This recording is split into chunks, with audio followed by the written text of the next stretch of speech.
Seorang mahasiswi Universitas Jambi yang sedang melakukan penelitian di RSUD Raden Matahir mendapat perlakuan tidak senonoh. Ia menjadi korban pelecehan oknum perawat di sana.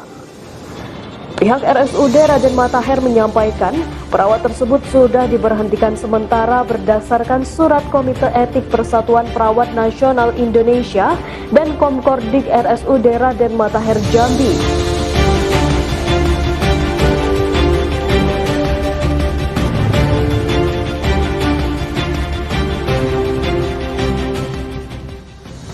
Selesaikah kasus pelecehan seksual hanya dengan memberhentikan pelaku dari tugasnya tersebut? Padahal pemerintah baru saja mengesahkan Undang-Undang Nomor 12 Tahun 2022 tentang tindak pidana kekerasan seksual.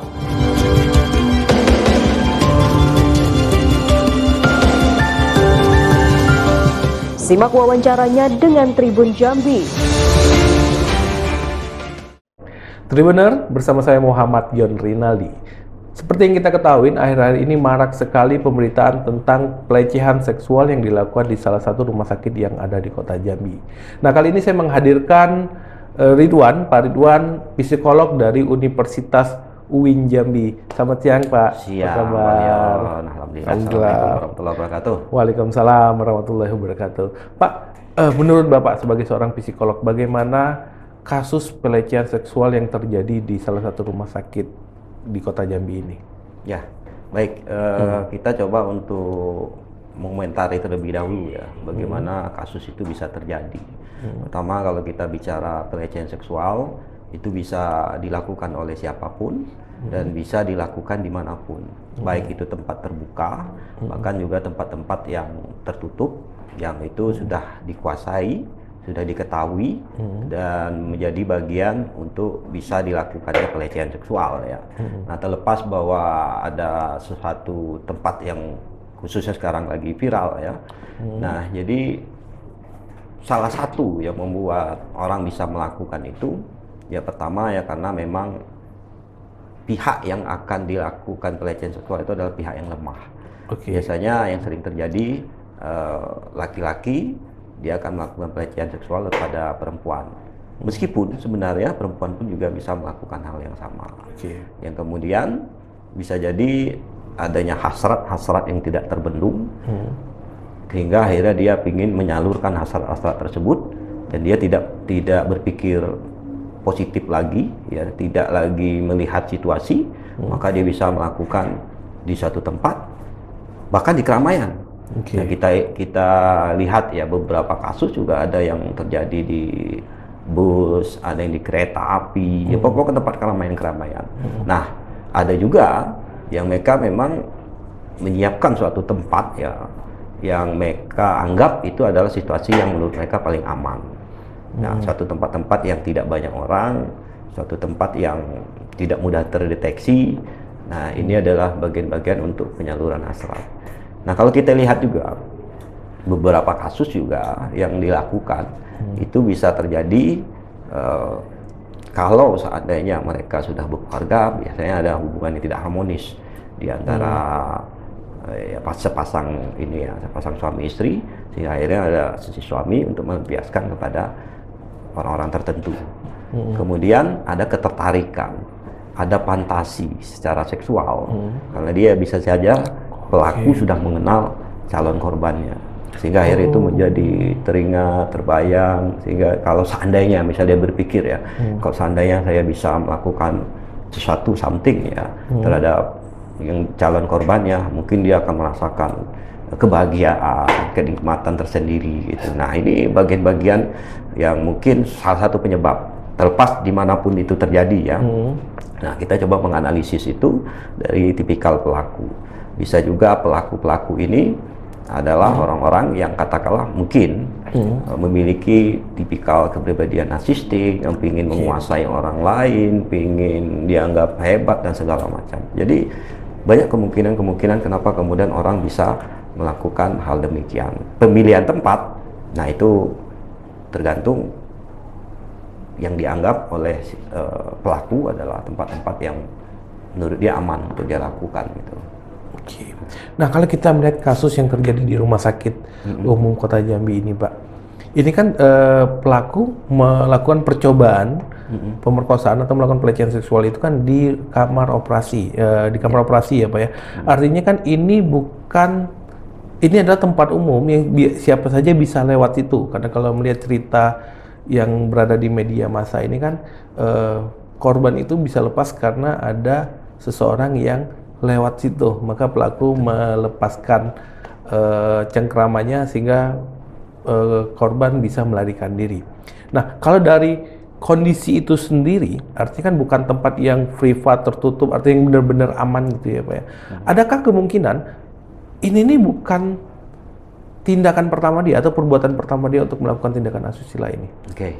Kalau kita bicara tempat, tadi ya kita sampaikan ya, kita coba menganalisis bahwa pelaku biasanya memilih tempat yang itu sepi dalam konteks pada saat dia melakukan, ya dimanapun itu, mau di rumah, mau dimanapun, dalam posisi dia meyakini bahwa itu adalah situasi pada saat itu tidak ada orang banyak. Nah, kemudian pemilihan tempat itu juga bagian dari posisi bahwa dia mengenal tempat itu. Dia mengenal tempat itu terlepas bahwa itu adalah di ruang kerjanya atau di luar yang lain, tapi dia meyakini bahwa di situ dia bisa melaksanakan katakanlah tindakan asusila yang bisa berjalan dalam tanda kutip bisa berjalan dengan mulus. Bahwa kemudian ada orang lain yang lewat itu mungkin skenario yang saya pikir itu skenario yang gagal. Ya, skenario yang gagal. Karena pasti dia memahami bahwa jam-jam sekian, bahwa tempat-tempat sekian itu mungkin tidak banyak orang yang ada di tempat tersebut. Maka ketika dia melakukan, dia akan mengetahui seluk-beluk tempat yang mana. Ya kan, tempat yang mana yang akan dia pilih. Nah, kesempatan itu ada di tempat yang kebetulan dia pilih yang disebutkan tadi ya. Nah, kemudian apakah perilaku ini berulang? Bisa jadi iya, bisa jadi tidak. Ya, karena perilaku ini bisa sesuatu yang muncul yang terpendam yang kemudian muncul secara tiba-tiba pada saat yang tiba-tiba pula. Nah, bisa juga kita lihat ini bagian fenomena-fenomena yang ini sudah dia lakukan dan biasanya aman. Selesai di tempat, misalnya seperti itu. Bisa mengarah ke situ ya Pak ya. Jadi kebetulan pada saat yang sama dia mendapatkan katakanlah ketidaksenangan dari korban, kemudian melaporkan hal-hal seperti ini. Bisa jadi sebelum-sebelumnya dia lakukan dan itu aman-aman saja, selesai. Karena apa? Biasanya pihak korban tidak mudah ya untuk berbicara bahwa dia sudah dilecehkan, dia sudah diperlakukan tidak senonoh oleh orang lain, karena juga akan berpikiran itu akan memalukan diri dia sendiri.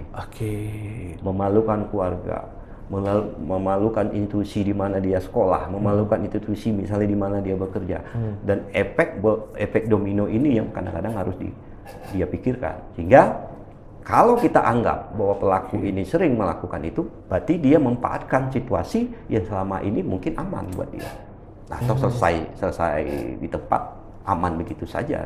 Nah, itu bisa jadi. Tapi itu walau bisawab ya, karena potensi-potensi itu bisa saja terjadi. Gitu. Wow, ngeri ya Pak ya. Nah, seperti yang Bapak bilang tadi, terkadang kan korban itu ada ketakutan untuk berbicara, untuk bercerita. Banyak faktor lah yang Bapak katakan tadi ya, untuk korban itu enggan untuk menceritakan ini atau bahkan melaporkan ke kepolisian. Nah, Bapak sebagai psikolog, seandainya ada korban itu, menurut Bapak itu apa sih yang seharusnya dilakukan oleh korban? Ya. Kita harus meyakini bahwa siapapun korbannya, dia punya keluarga. Dia punya keluarga, dia punya orang-orang terdekat, maka alangkah baiknya dia melaporkan terlebih dahulu ke pihak keluarga. Karena begitu ini nanti terungkap, begitu ini nanti masuk ke ranah-ranah, katakanlah ranah hukum dan segala macam, tentu pihak keluarga yang akan hadir di situ untuk mensupport dia, gitu kan. Nah, itu yang penting. Jadi laporkan dulu kepada keluarga atau begini ya. Kalau dia merasa, artinya begini ya, kalau korban-korban itu kan ada ketakutan sendiri, merasa malu dan segala macam, dukungan dari orang tua itu yang sangat penting. Nah, kenapa kadang-kadang orang tidak melapor? Ya karena mungkin ya orang tua juga kadang-kadang merasa sulit.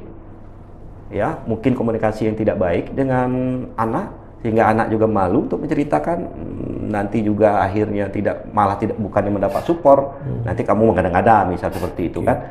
Nah, kalau kedekatan dengan orang tua itu sangat baik, orang tua pasti sangat care dengan peduli dengan anak dan dia akan melindungi anaknya sebisa dia mungkin gitu. Nah, salah satu yang bisa dia lakukan tentu dia akan melaporkan kepada pihak-pihak terkait.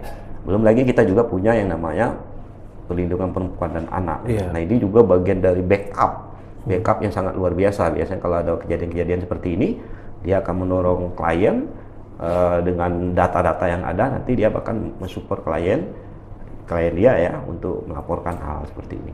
Tujuannya apa? Tujuannya sebenarnya adalah untuk mencapai rasa keadilan. Kemudian tentu dari sisi lain orang akan beranggapan ini bagian dari untuk mengungkap sebuah permasalahan yang kemudian sebagai juga efek bagi si pelaku untuk tidak mengulangi lagi perbuatannya. Kalau seandainya ini berulang, kalau kalau baru pertama, ya tentu dia disadarkan, mungkin dengan hukuman sehingga dia tidak akan lagi mencoba untuk yang kedua dan ketiga dan seterusnya. Nah, kita nggak tahu apakah ini bagian dari kebiasaan-kebiasaan yang dia lakukan karena merasa aman, atau memang sesuatu hasrat yang tidak bisa dia kendalikan pada saat itu. Nah, orang ketika dia tidak mengendalikan pada saat itu, rasionalnya hilang. Emosional, sama seperti kayak orang marah, di mana tempat dia akan nggak peduli. Setelah itu baru dia menyesali. Nah, apalagi kalau seandainya ini adalah perilaku yang berulang-ulang dan itu selama ini itu dianggap tidak ada masalah bagi dia. Nah, itu akan menjadi menjadi habit buat dia. Nah, ini lebih urgent lagi untuk dihentikan.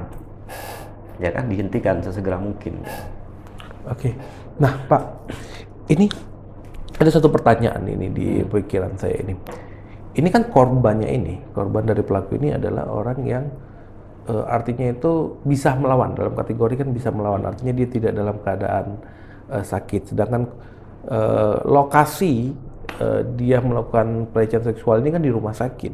Berarti ada kemungkinan nggak si pelaku ini juga melakukan hal yang sama ke pasien? Karena pasien sini kan notabene tidak punya tenaga untuk melawan seperti korban dia yang saat ini kan. Artinya itu untuk dari segi fisik lebih lemah lah daripada yang korban dia yang terungkap ini.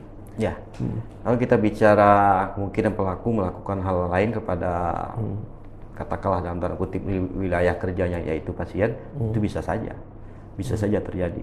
Tapi kan kalau kita ngobrol atau ngomong bahwa dia sering atau pernah melakukan dengan lain, ya tentu kita tidak bisa memastikan secara detail ya.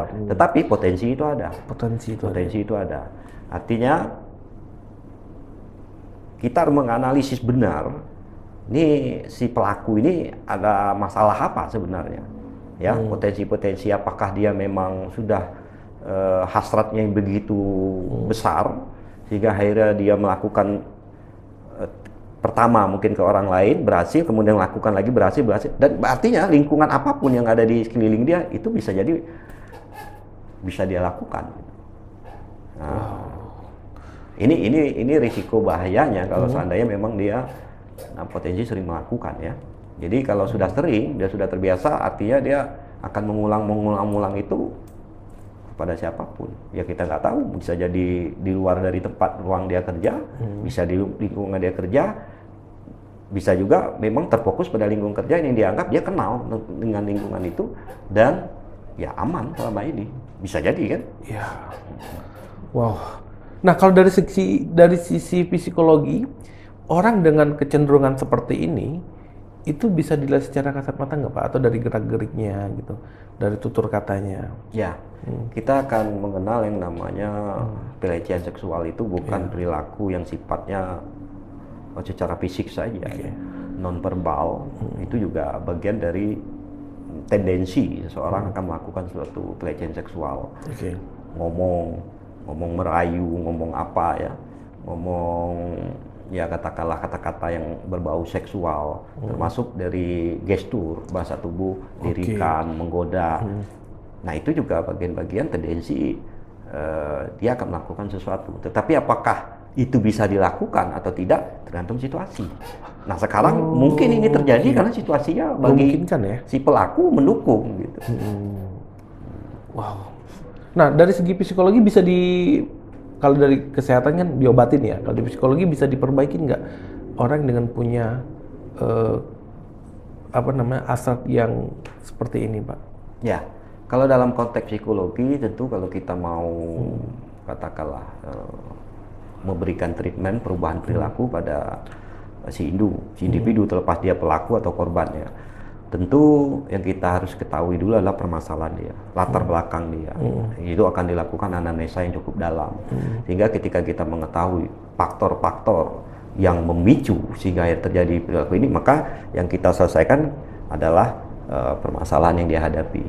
Ya, apakah itu karena ternyata ada konflik dengan keluarga, ketidakpuasan di rumah tangga, misalnya katakanlah seksualnya yang begitu besar sehingga akhirnya tidak bisa terpenuhi dan segala macam, atau ada kecenderungan dia untuk mudah tertarik dengan orang-orang yang dalam tanda kutip memiliki paras katakanlah cantik, putih, mulus. Nah, ini dulu yang kita ketahui. Setelah itu baru kita beri treatment, konseling, dan mungkin juga termacam terapi-terapi perubahan perilaku maupun kognitifnya. Ya. Nah, untuk korban juga tidak bisa kita abaikan begitu saja kan. Pengalaman-pengalaman seperti itu, apalagi dia pengalaman pertama, itu akan memiliki rasa shock yang luar biasa. Karena dia merasa mungkin tidak berpikiran dia akan menjadi korban. Tiba-tiba dia terjadi, maka dia akan shock. Dia seberapa saat dia akan terdiam. Dia akan terdiam. Maka banyak korban tidak serta-merta langsung berteriak. Karena dia kaget, dia shock. Kayak orang melihat sesuatu katakanlah hantu misalnya, terdiam langsung dulu. Ya mungkin baru beberapa saat dia butuh waktu untuk menyadari bahwa saya menjadi seorang korban. Ya, nah kemudian pengalaman-pengalaman yang tidak menyenangkan ini kalau tidak di backup dengan baik oleh keluarga atau katakanlah teman-teman terdekat ya untuk membantu dia untuk katarsis, untuk mengungkapkan apa yang dia rasakan, ya, takutnya dia menjadi traumatik gitu ya. Bukan hanya pada orang si pelaku, tapi bisa saja nanti traumatik terhadap situasi-situasi yang dia pernah mendapatkan pelecehan seksual, ataupun jangan-jangan khawatir kita dia menganggap orang-orang semua itu adalah jahat, terutama laki-laki. Bisa jadi kan? Oh iya. Nah, jadi baik korban maupun pelaku ya akan memiliki permasalahan psikologis tersendiri. Oke Pak, menarik sekali. Betul. Oke, benar.